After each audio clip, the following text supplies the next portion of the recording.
Hey VC, I'm back again. In case you didn't know, my name is Brendan. I don't think I ever really say that enough, and this is my channel, my friend Morrissey. I've got some really nice vinyl finds to show in this one. Stuff in the past month or so, month and a half maybe. Some really cool stuff, pretty much all killer, no filler, so I'm gonna go ahead and just jump right into it. So if you're like me, you're a big Stooges fan, and you saw with envy, they have been showing off that new Funhouse. It's like a 15 LP box set, 50th anniversary. It's really cool and very out of my price range, very limited. I think it was limited to 1,970 copies. So yeah, that's really cool. And basically the material on it is, you know, the Funhouse sessions, complete studio recordings, tons of outtakes, studio chatter. I really like that kind of thing, especially the studio chatter is really interesting to me. So yeah, with that being out of my price range, I went to the next best thing, which was Runnergrooves release, the Funhouse sessions, highlights from the Funhouse sessions.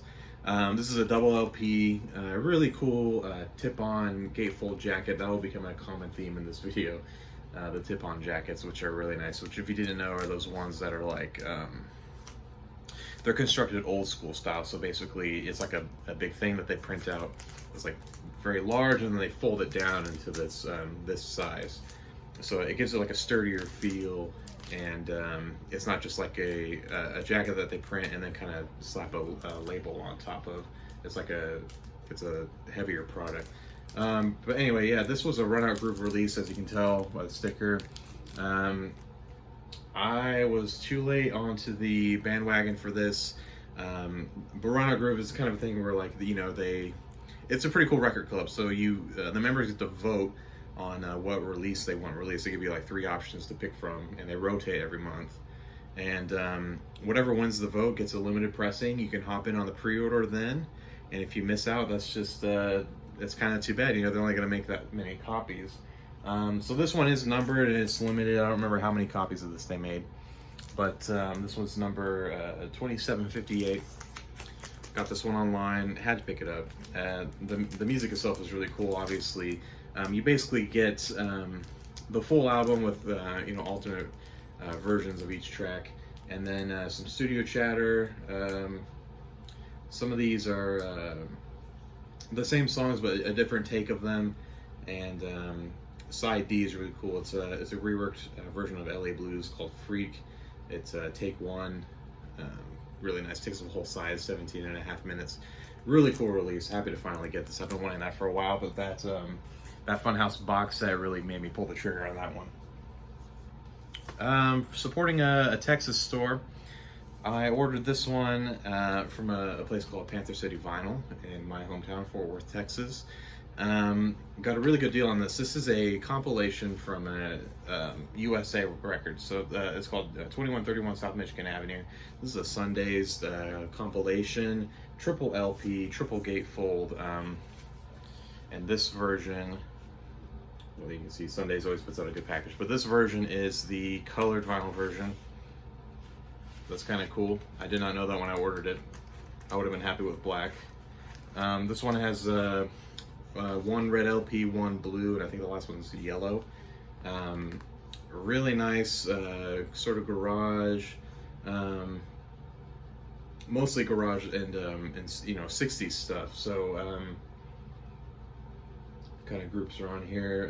Some lesser known bands, all from the same label, this USA Records, which you know, their 45s are pretty scarce. I've actually never seen one in the wild. I think if I saw this label in a 45 bin, I would just instantly pick it up and not even really look at the artist. I would just pretty much grab anything on this label. That's how much I enjoy this comp. Lots of great bands on here. Let's see, the Shady Days, Lord and the Flies, the Jokers, Gary and the Nightlights, Daughters of Eve. Really awesome comp, and definitely check this one out. I think it's on Spotify in full. Some really good lesser known 60s stuff. All right, I might as well show all these as a group because I do have a little bit to say about this company. So these are the Vinyl Me Please releases that I got this month. That's the most recent release they did. So this is, the White Stripes Distill. I think I mentioned that I was getting this in the last video. Again, super nice packaging. The tip-on jacket, single LP, red and black vinyl. That's cool.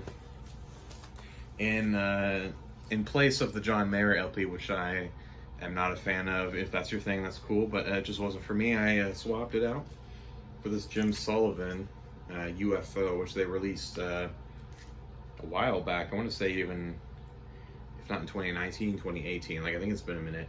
But this is a Light in the Attic pressing that they have an exclusive version of. It's Coke bottle clear vinyl. That's what's special about it. But if you don't know about Jim Sullivan, just look up his story. I'm sure most of you in the VC know by now, especially after Light in the Attic and Vinyl Me Please released this. But just like a really interesting story of a guy, and his music is, especially with that background about what happened to him, is very interesting. So definitely worth a listen. And this last one I picked up used from a record store. This is Flying Lotus Cosmogramma. They released this one even further back. I think this one is number 73 from the club, so that's cool.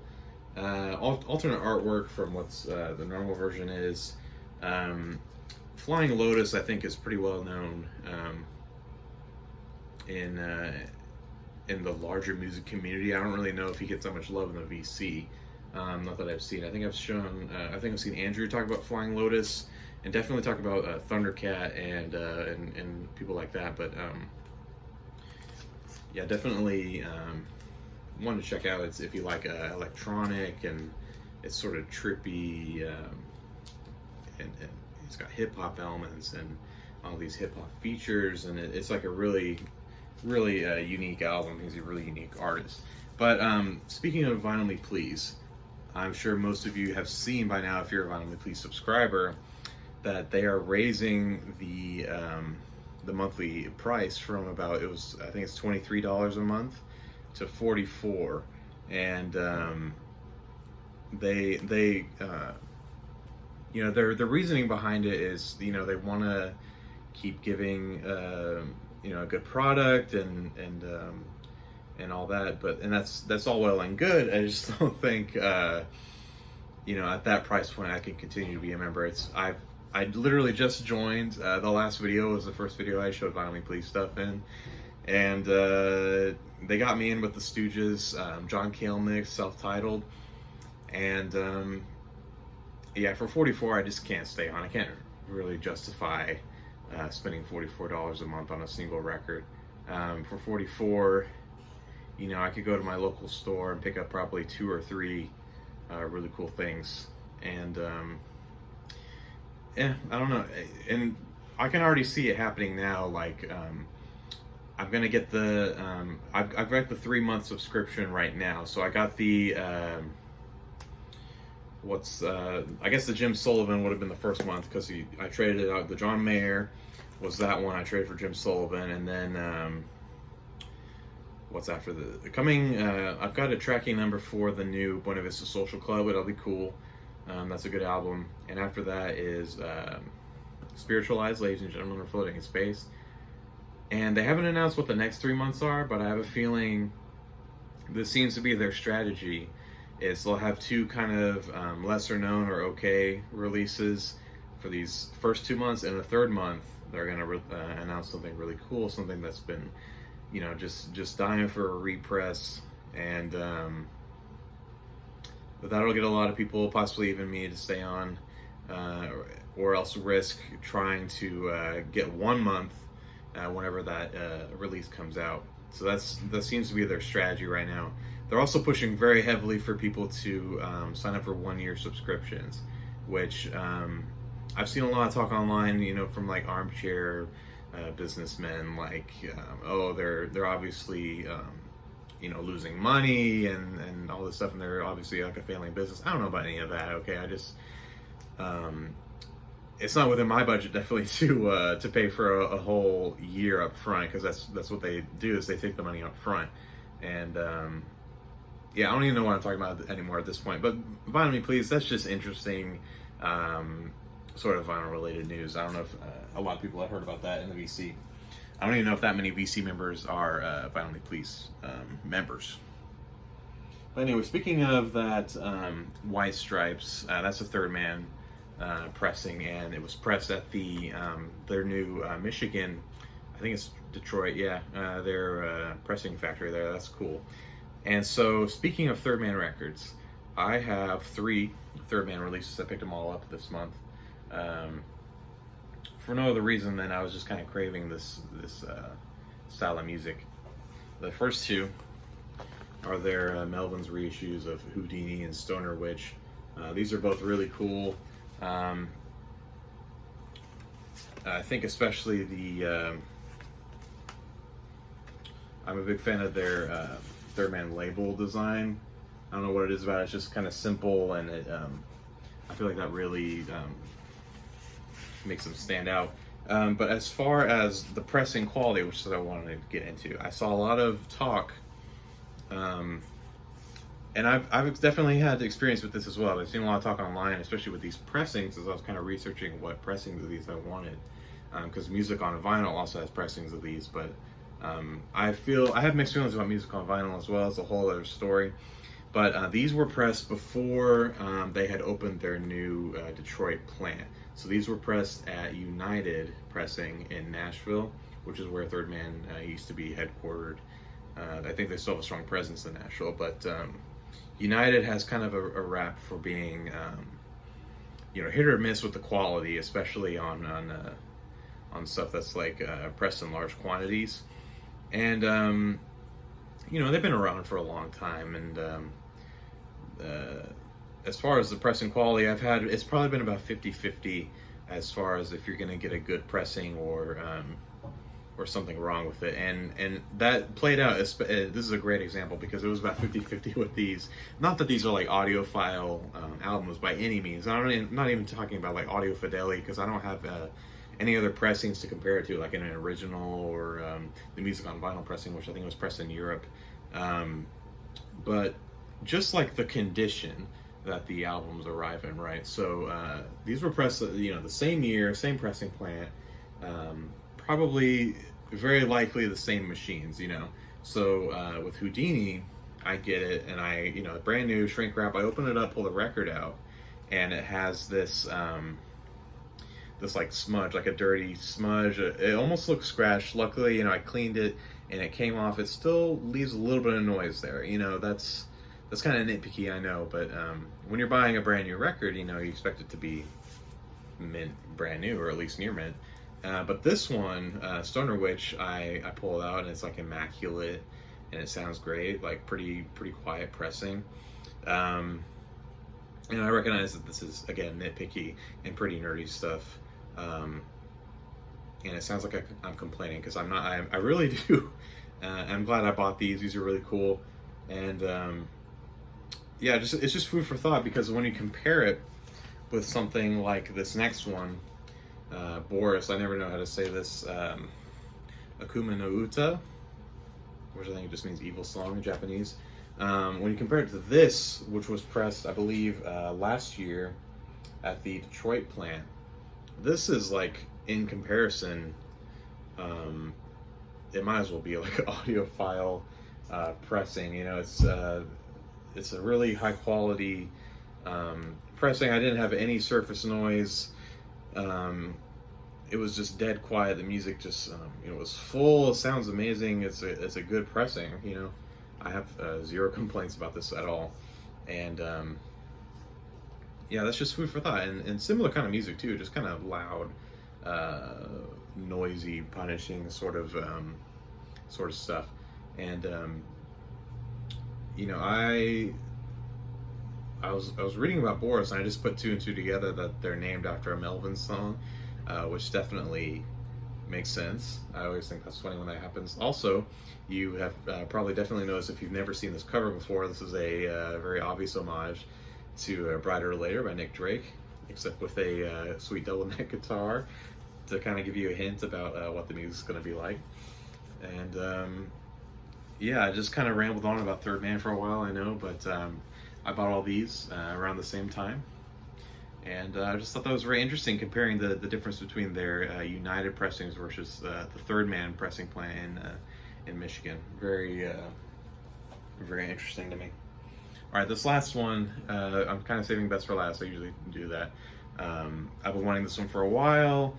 I got some good news at work. I got a promotion and a raise, so that was cool.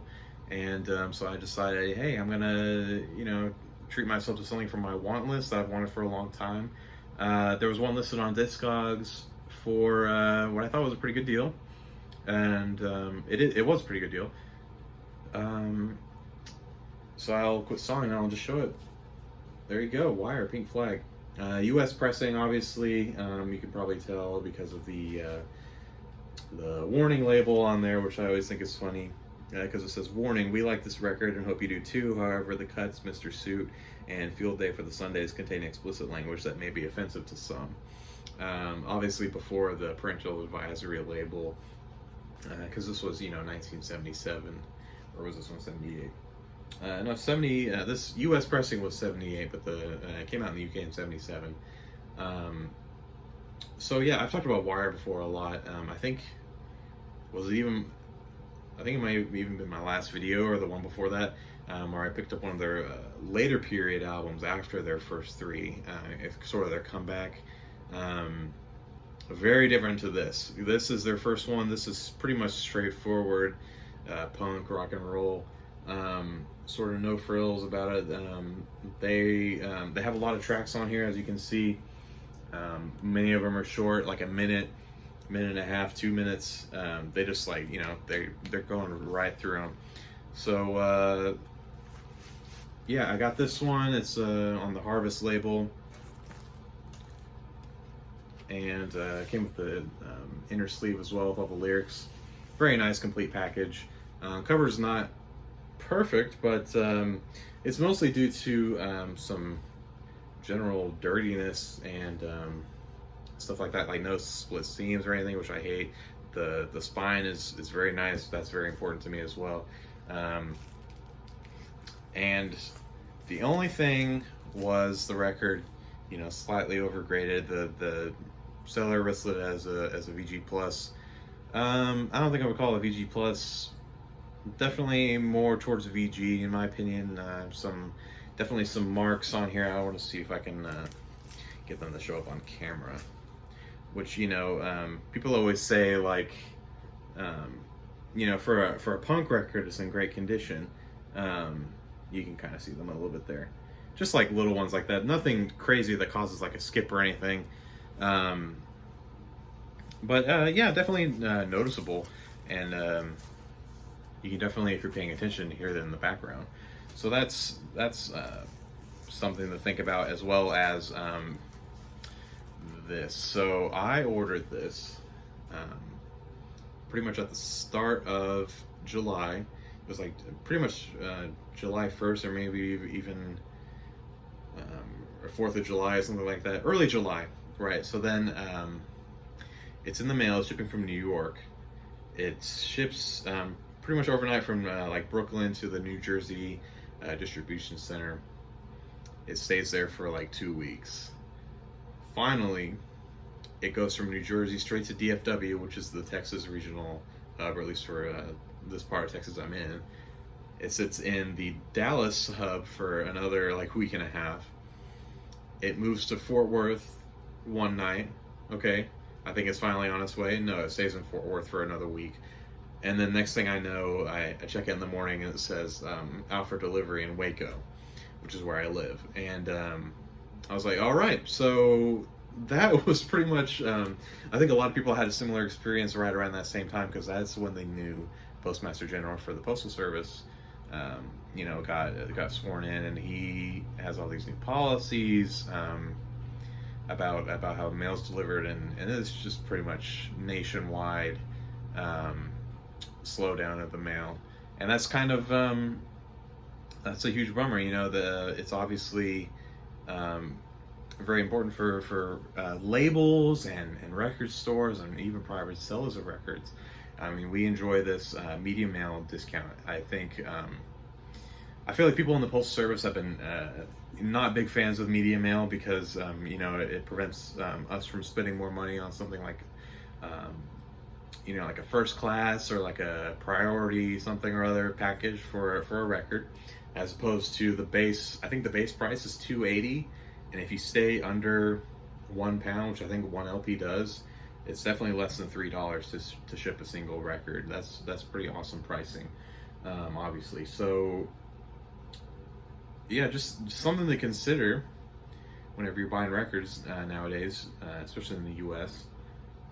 Through the mail. It's gonna take a while. That's just kind of the way things have been. So